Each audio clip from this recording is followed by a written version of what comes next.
everybody, welcome back to Honeysuckle Homestead Retreat. Today though, I have some unfortunate news that I wanted to share with you guys. Hi everybody, my name is Desiree. I live and work in Atlanta, but I have a tiny house in the Appalachian Mountains where I'm slowly starting an off-grid farm. I'm a single girl doing most of the work on my own and learning as I go. So come along with me on my journey, and I hope it will entertain and maybe also give someone out there a little inspiration.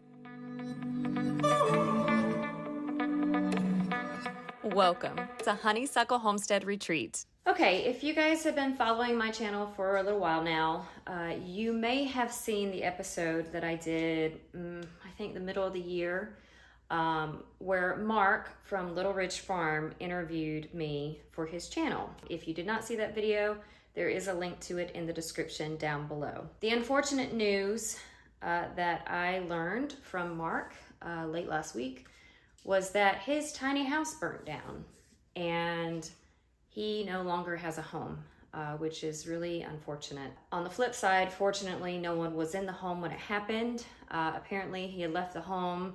He was gone and for like 3 hours, and then he got a phone call from the neighbors that his house was on fire. I left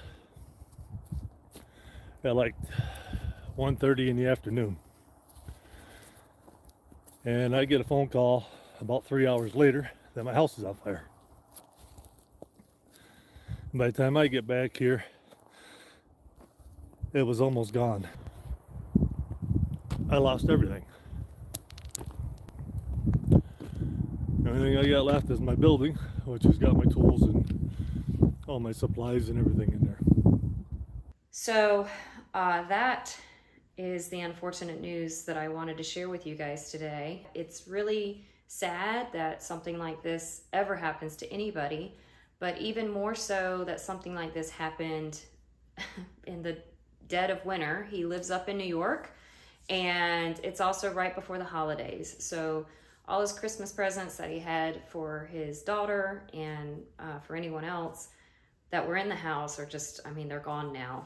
He did mention that I believe it was Red Cross did provide him some money to go buy clothes, and he is currently living in his sister's house with his sister. But as you know, sometimes living with relatives isn't the most ideal situation, and he's not exactly comfortable living with his sister. Right now I'm staying with my sister for a couple weeks, and I've been there, a little over a week right now, and that's been driving me nuts. But anyway, my oldest brother, bought a new RV last year, but he kept his old one, and he brought that up here. There's some electrical issue going on with it, so I don't have lights or a furnace or nothing. So now we're trying to figure that out. I was really sad to hear that this had happened to Mark. The cause of the fire, the firemen believed, happened from a heater, because that's where the fire started in the house from what they could tell. And so it appears to be a heater that may have malfunctioned. So luckily Mark does have a place to stay. He did have family nearby, and that was a blessing. He is deciding whether he's going to try to rebuild or not.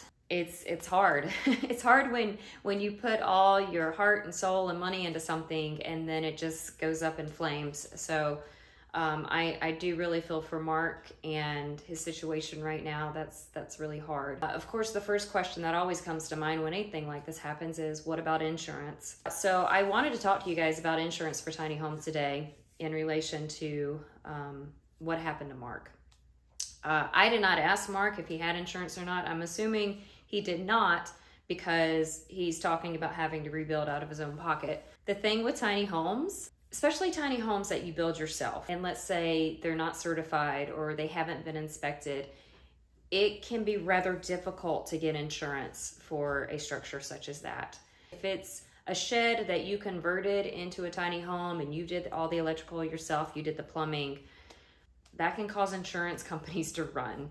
I don't know if Mark ever tried to get insurance. I did not ask, but I am assuming that even if he had tried, he probably would have had a really hard time getting his tiny home insured because he built it himself. that's something to keep in mind. If you're planning on building your own tiny home, just realize that if something goes wrong, you might have to come out of your pocket to fix it, whether it's a fire or some other issue that happens with the home that insurance would normally cover.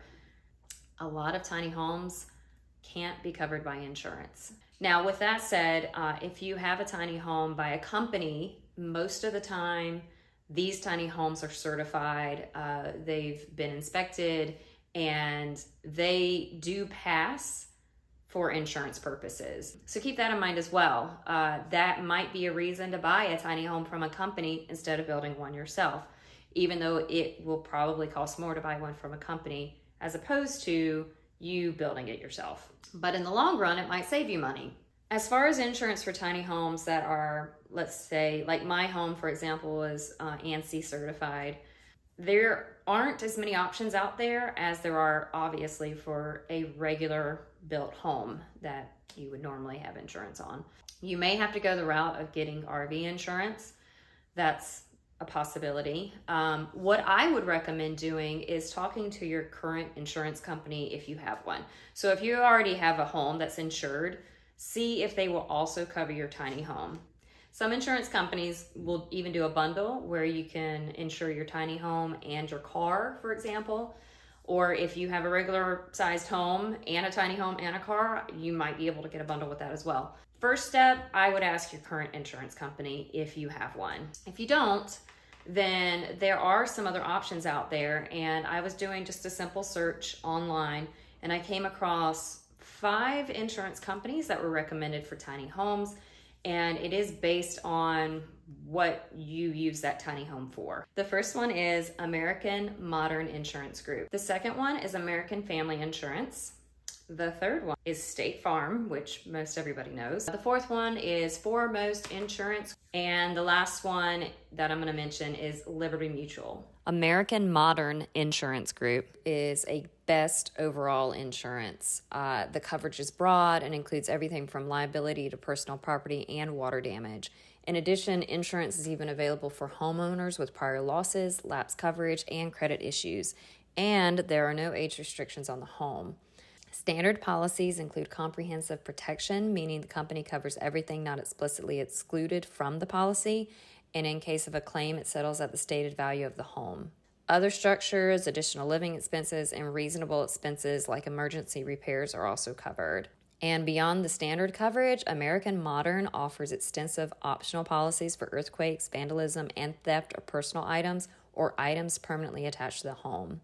Tiny house owners interested in an American Modern policy can create an account to get a quote or contact an agent through the company's website. The best flexible coverage is American Family Insurance. Like other insurers, American Family Insurance offers a range of insurance products, including life and business insurance to homeowners and auto insurance. As part of its flexible offerings, American Family can also insure tiny houses under a number of policy types, including homeowners, personal property, RV, or manufactured mobile home coverage. This means you're more likely to find a policy that fits your needs, regardless of whether your tiny house is on wheels or it's like on a foundation, if it's parked in your backyard, or if you're traveling with it. American Family has a very easy to use online quote tool on their website, so be sure to check that out. And pretty much everybody knows State Farm. It's a very well-known company. The only drawback with State Farm and tiny houses is that it appears that they only insure homes that are on a permanent foundation. So if you have an accessory dwelling unit in your backyard that is on a foundation, State Farm may be the way to go. It's great if you're using that as an office or as a guest house, and they will offer coverage limits that take the value of the tiny house into account. But if you have a tiny house on wheels, you may want to look somewhere else. Another one I mentioned was Foremost Insurance Group, and they are really best for full-time residents. Foremost tiny house policies are available through its travel trailer program if a manufacturer builds the tiny house to Recreational Vehicle Industrial Association standards, which is RVIA. Or it is certified by the National Organization of Alternative Housing, which is NOAH, NOAH. A policy can be obtained through the Foremost Dwelling Fire Program if the tiny house is only for personal use and is built on a foundation. These more permanent tiny homes may also be eligible for coverage under the specialty dwelling program. A lot of other insurance providers only issue policies to people who live in their tiny house part-time, but Foremost is one of the few that actually writes policies for full-timers. The only problem is, if you're not certified, you are unlikely to get insurance through this company. Liberty Mutual is also a well-known name, and this one is best for short-term rentals. They offer mobile home insurance and short-term rental coverage. Mobile home insurance covers the home itself, plus any attached structures, as well as personal belongings and damage or injury to third-party property. Policyholders can supplement their policy with home sharing coverage, which is available for those who rent their tiny house. This additional coverage includes things like lost rent and additional coverage for damage to guest property. This is by no means an exhaustive list, and there are other insurance companies out there that will offer insurance for tiny homes. You just have to do a little bit of research and see what works best for you. With all that said, it is not impossible to insure a tiny home that you built yourself. You just might have a few more loops to jump through to get it done. Okay, so those are the recommendations for insurance companies. I just wanted to say that if you want to check out Mark's channel, it is Little Ridge Farm, and I will have a link in the description to his video talking about what happened to him. He gives all the details about the fire in his tiny house and also other things that have been going on in his life lately. He's actually had quite a really hard time, and I really hate it for him. I know Mark is a very charitable person. He loves to help out others, loves to give to others, and it's just really unfortunate that this happened to him, and I'm hoping that as much charity as he's given out, I hope he receives that 10 times more. He also is taking donations. If anybody's feeling generous during this holiday season and want to help him out a little bit, he's got information in his video description as well. Well, that is it. It's kind of a downer of a video this week. I apologize for that, but I did want to get this out, and I also wanted to raise awareness about tiny home insurance, what your options are, or if you have any options at all. This is something important to consider that a lot of people don't think about when they buy a tiny home. A lot of times they think, well, you know, I'm not spending a massive amount on the home, or I don't have a mortgage on the home, so I don't have to get insurance.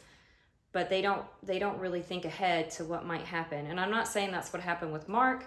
With Mark, I don't think he was actually able to get insurance because it was a home that was built by him, and his daughter actually helped him build. Anyway, that is it for this week's episode. Thank you guys so much for watching. I hope everybody has a very Merry Christmas and a Happy New Year. I might not get a video out Christmas weekend. I probably am going to take a couple of weeks off actually during this holiday season. I probably won't get one out around Christmas, and I probably won't get one out for New Year's, but I will be back on schedule probably middle-ish of January. So look for me then, and happy holidays, everybody. Thank you so much for watching. I appreciate every single one of you, and I hope you have a very happy and prosperous New Year. Okay, I will see you next time.